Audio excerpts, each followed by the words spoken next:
سراج الحق صاحب، کل جو جسٹس اطہر من اللہ صاحب نے اپنا فیصلہ دیا ہے اور ان کا شروع دن سے یہ موقف ہے، اور میں نے رات کو ایک ٹویٹ بھی کیا کہ ان کا یہ فقرہ سونے کے حروف سے لکھنے کے قابل ہے، اور انہوں نے کہا کہ جب بھی سیاستدان اپنے مسائل کو عدالتوں میں لاتے ہیں تو اس میں وہ جیتے یا ہارے، یعنی سیاستدان، عدالت بہر صورت ہار جاتی ہے۔ ان کا کہنا یہ ہے کہ سیاستدانوں کو اپنے مسائل اپنے متعلقہ فورمز پہ حل کرنے چاہیے۔ اب یہ جو سلسلہ چل نکلا ہے، اس کا آغاز آپ نے کیا تھا، کیونکہ پاناما کے معاملے پہ آپ نواز شریف کے خلاف عدالت میں گئے تھے، لیکن اس کے بعد آپ عمران خان یا کسی اور کے خلاف عدالت میں نہیں گئے۔ اب یہ جو عدالت اور حکومت کا ٹکراؤ کا معاملہ آ گیا ہے، اور یہ عام تاثر ہے کہ جی عدالت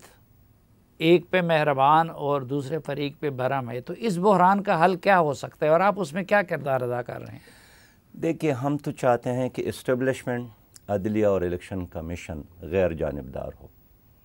ان کا وزن، ان کی طاقت کسی ایک پارٹی کے پلڑے میں نہ پڑے،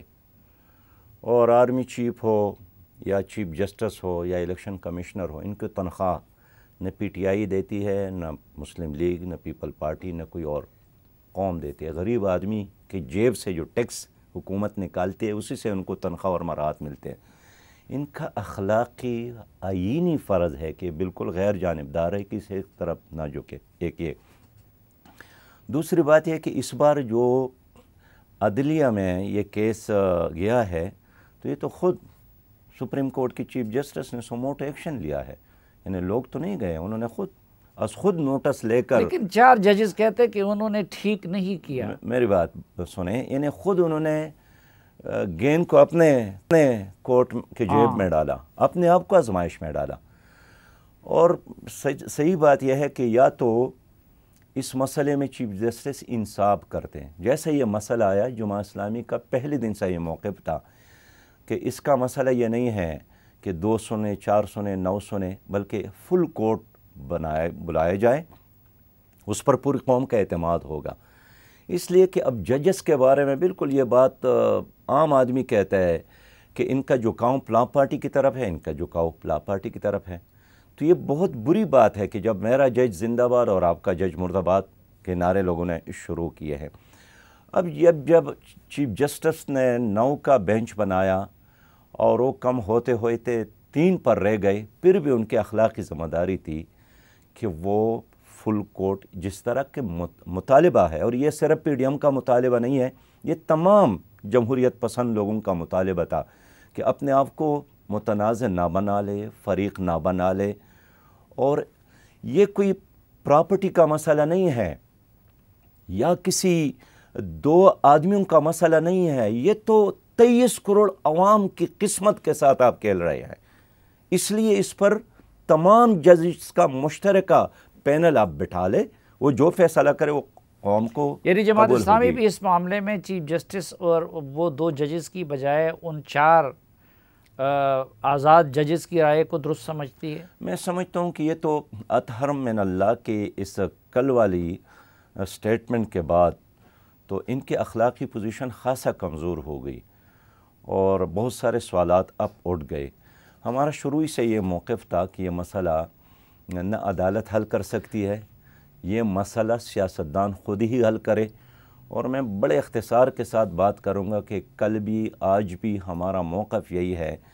کہ 2 صوبوں میں الیکشن ہو اور 2 میں نہ ہو، یہ قوم کے ساتھ مذاق ہوگا۔ اب پنجاب میں اس فیصلے کے نتیجے میں الیکشن ہو، پھر اس کے بعد خیبر پختونخوا میں الیکشن ہو، پھر اب تقریباً 120 یا 131 حلقے خالی ہیں قومی اسمبلی میں، پھر اس کے ضمنی الیکشن ہو، پھر اس کے بعد جنرل الیکشن ہو، تو یہ کہاں تک پہنچے گا؟ یعنی یہ سارا سال الیکشن ہی الیکشن ہوں گے، اور اس کے نتیجے میں خانہ جنگی کا اور فساد کے بڑھنے کا خطرہ ہے۔ جماعت اسلامی کا سوچی سمجھے رائے یہی ہے کہ مرکز میں بھی نگران حکومت بن جائے، بلوچستان اور سندھ میں بھی،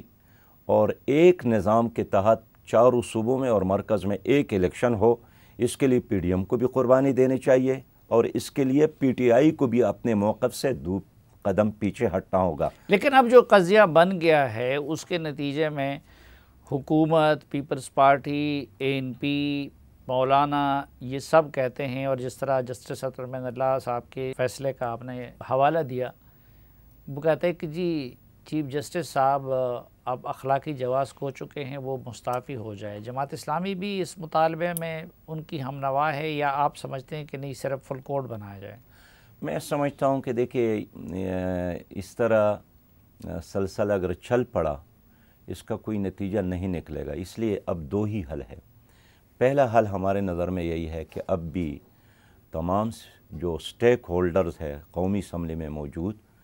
سیاسی جماعتیں آپس میں مذاکرات کر لے، ایک شفاف الیکشن کے حوالے سے، اور ایک تاریخ کا تعین کر لے، اور اس کے لیے ذرا اپنے اپنے موقف سے پیچھے ہٹنا پڑے گا۔ سب سے بیسٹ راستہ یہی ہے۔ دوسری بات یہ ہے کہ فل کورٹ بن بھی جائے تو اچھی بات ہے، لیکن وہ بھی مسئلے کا حل اب میں نہیں سمجھتا ہوں۔ مسئلے کا ایک ہی حل ہے کہ اب ایک ڈائیلاگ ہو، آپس میں مذاکرات ہو، اور اس ملک کو بچانا ہے پاکستان کے مستقبل کے خاطر۔ اگر سیاسی لوگوں نے ڈائیلاگ نہیں کہتے اس کا نتیجہ کیا نکلے گا؟ 77 کی طرح پیپلز پارٹی اور قومی اتحاد، لیکن وہ ٹاکنگ ٹرم پہ بھی نہیں ہے چیف جسٹس اور ان کے ساتھی ججز، اور کل جو اطہر من اللہ صاحب کا فیصلہ ہے، تو آپ بھی یہ سمجھتے ہیں کہ چیف جسٹس صاحب کو مستعفی ہونا چاہیے؟ میں اب بھی اس موقع پر ہوں کہ استعفیٰ حل نہیں ہے۔ استعفیٰ کے بجائے اب بھی فل کورٹ وہ بلائیں کہ قوم کا مطالبہ ہے، سیاسی لیڈروں کا مطالبہ ہے، اس لیے فل کورٹ پر پوری قوم اعتماد کرے گی۔ لیکن یہ جو سیاسی لیڈر ہیں، عمران خان، زرداری، نواز شریف اور مولانا صاحب بیٹھ سکتے ہیں، بلکہ ادھر مولانا صاحب نے ضد پکڑی ہوئی ہے، ادھر عمران خان نے ضد پکڑی ہوئی ہے۔ اصل میں سیاست تو ضد کا نام نہیں ہے، اس لیے کہ کوئی ذاتی مسئلہ تو نہیں ہے، یہ عوام کا مسئلہ ہے۔ آپ نے کوئی کوشش کی؟ میں اس لیے سمجھتا ہوں کہ ہم نے ایک کوشش شروع کی ہے، رابطے شروع کی ہے، اور خود ہمارے پاس اسد عمر صاحب آئے تھے اپنی ٹیم کے ساتھ، اس کو بھی ہم نے کنوے کیا، اور پی ڈی ایم والوں سے بھی بات کر رہے ہیں، پی ڈی ایم کے علاوہ اور بہت سارے دوست ہیں ان سے بھی بات کر رہے ہیں کہ بہرحال ہمیں اب ایک ڈائیلاگ کی طرف آنا چاہیے تاکہ ہم سب مل کر